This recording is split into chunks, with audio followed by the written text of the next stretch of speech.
नमस्कार, आप देख रहे हैं समय साक्ष्य में प्रीति रावत आपके साथ। उत्तराखंड में कैबिनेट मंत्रियों को उनके विभाग विभाजित कर दिए गए। ऐसे में सभी विभाग के मंत्री जो है अपनी पैनी नज़र अपने अपने विभागों में बनाए रखे।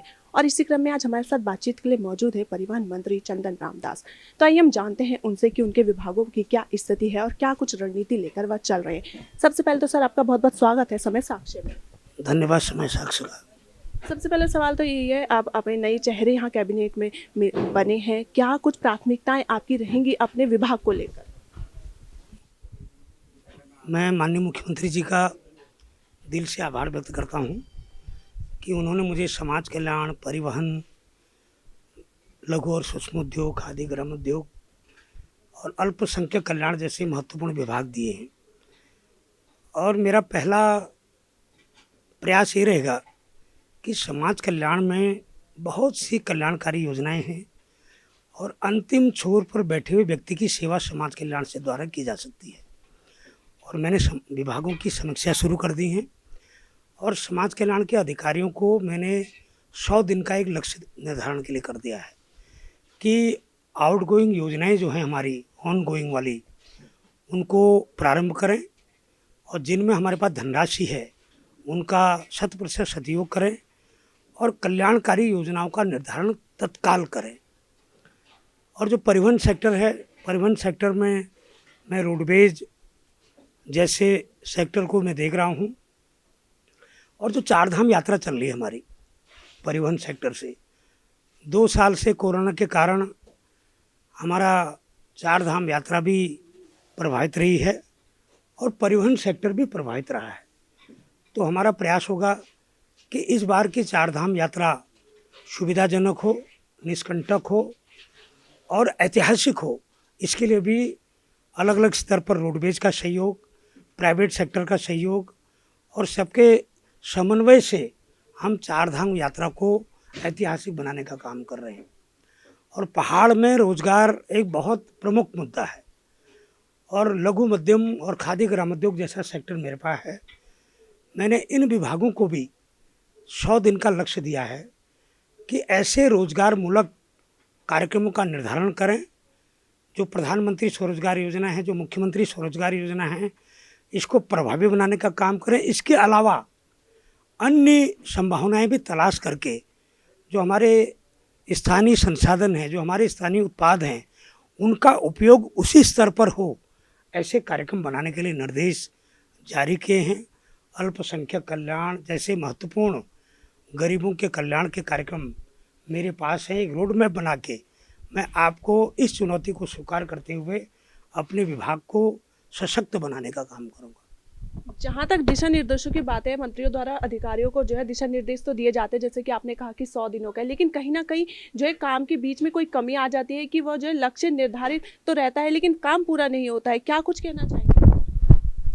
उसकी समय समय पर समीक्षा करेंगे और जो लक्ष्य दिया गया है अगर उसका पालन नहीं होगा तो कई ऐसे नियम हैं, कानून हैं, कठोरात्मक कार्रवाई है। मुझे लगता है कि ऐसी नौबत नहीं आएगी। अधिकारियों से काम कराना भी हम लोग जानते हैं। आपने जो है परिवहन विभाग भी आपके पास है, ऐसे में औचक निरीक्षण भी शुरू कर दिया है। क्या आपको लगता है कि परिवहन निगम में जिस प्रकार की समस्याएं लगातार सामने आ रही है, कल जो आपने निरीक्षण किया है उसको लेकर क्या कहेंगे कि क्या कुछ ज़्यादा कमी आपको लगी? देखिए, जब से मेरे पास परिवहन विभाग आया है तो रोडवेज की समस्याएं अधिकतर देखने को मिल रही। उनकी तनख्वाह कर्मचारियों की नहीं मिल पा रही है, रिटायर्ड कर्मचारियों को कोई धनराशि नहीं मिली। हमारे जितने भी सेवा करते हुए जिनके निधन हुए हैं कर्मचारियों के, उनके बच्चों को मृत्यु आश्रित का कोई लाभ नहीं मिल पा रहा। वहाँ की मूल समस्या है कि करोड़ों रुपए का वहाँ घाटा है और अभी कर्मचारियों का नियमित वेतन नहीं मिल रहा है। और जब तक रोडवेज को सशक्त न बनाएं, सुविधाजनक न बनाएं, जब तक रोडवेज की इनकम को बढ़ाने का संसाधन नहीं होगा, तब तक इन समस्याओं का समाधान नहीं होगा। इसी परिप्रेक्ष्य में कल मुझे आईएसबीटी जाने का मौका मिला और मुझे ज्ञात आया वहाँ कि कोई कंपनी का वो प्रबंधन कर रही है और हम एमडीडीए के भवन में हैं, हमारा अपना भवन भी नहीं है। तो कई सेक्टर पर मैंने बात की है, बहुत सी समस्याएं भी देखी हैं और उस समस्याओं के तत्काल निराकरण के लिए मैंने अधिकारियों को 1 माह का समय भी दिया है। अभी बीच में भी मैं उसका और निरीक्षण करूंगा। अगर 1 माह के अंदर समुचित व्यवस्था नहीं होगी, दिशा निर्देशों का पालन नहीं होगा, तो कठोर कार्रवाई भी सुनिश्चित की जाएगी। देखा जाए तो ज़्यादातर जो है रोडवेज कर्मचारियों का ये कहना होता है कि जो परिवहन के या बस के पुर्जे वगैरह हैं वो ख़राब हैं, वह जो है काफ़ी पुराने, ऐसे में पहाड़ी रास्तों पर चलना जो है कहीं ना कहीं दुश्वार हो जाता है। इसको लेकर क्या कुछ सुझाव है? मैं सभी सेक्टर पर इसका अध्ययन कर रहा हूँ। चूँकि हम एक कार्यकर्ता के रूप में भारतीय जनता पार्टी में आए हैं और हमने ग्रास रूट की सभी समस्याएं देखी हैं, तो सभी हमने, अभी हमारे पास कई यूनियन के लोग आए हैं, कई अन्य संस्थाओं के लोग आए हैं, बस के मालिक भी आए हैं, तो सबके सुझाव लेकर, और मैं चाहता हूं कि सबके सुझाव से ही परिवहन विभाग को सुधारा जा सकता है। और सुधारने के लिए कोई ऐसा नहीं है कि नहीं होगा, सब कुछ संभव है, इच्छा शक्ति होनी चाहिए। और इच्छा शक्ति हम पर है, सरकार में है। माननीय मुख्यमंत्री जी ने अगर मुझे किसी विश्वास से जिम्मेदारी दी है, इसका निर्वहन भी हम ईमानदारी से करेंगे। चलिए आखिरी सवाल मैं आपसे पूछ लेती हूँ, रोजगार को लेकर आपने बात करी है और उत्तराखंड में कहीं ना कहीं रोजगार एक बड़ा मुद्दा बनता जा रहा है, लघु उद्योग की बात आपने करी है, कैसे कुछ सुधारेंगे इस स्थिति को?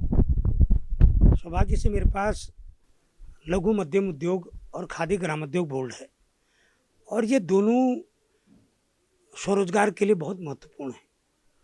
पहाड़ में पलायन की बात होती है, हमारे बच्चे बाहर जाते हैं, हमारी आज वहाँ कृषि की खेती बंजर है, कृषक भी परेशान हैं, जंगलों में आग लगी है।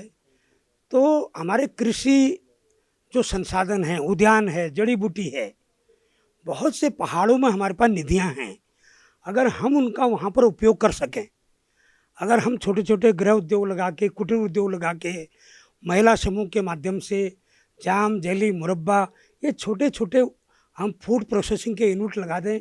हमारे वहाँ नाशपाती है, हमारे वहाँ माल्टा है, नींबू है, आम है, संतरा है, मेरे क्षेत्र में तो कीवी का भी बहुत बड़ा काम हो रहा है। तो मैं चाहता हूँ कि इन क्षेत्रों को हम सुधारें और रोजगार मूलक योजनाएं बना के धरातल पर उतारने का अगर हम ईमानदारी से काम करेंगे तो स्वरोजगार जरूर बढ़ेगा। चलिए बहुत बहुत धन्यवाद आपका समय साक्ष्य में समय देने के लिए। यह थे हमारे साथ कैबिनेट मंत्री चंदन रामदास, जिनका कहना है कि परिवहन विभाग हो चाहे रोजगार को लेकर हर ओर कदम उठाए जाएंगे और साथ ही साथ अगर कार्रवाई नहीं हुई तो उन पर कठोर कार्रवाई भी की जाएगी। इसी के साथ देखते रहे समय साक्ष्य, मैं प्रीति रावत अपने सहयोगी राजेश के साथ।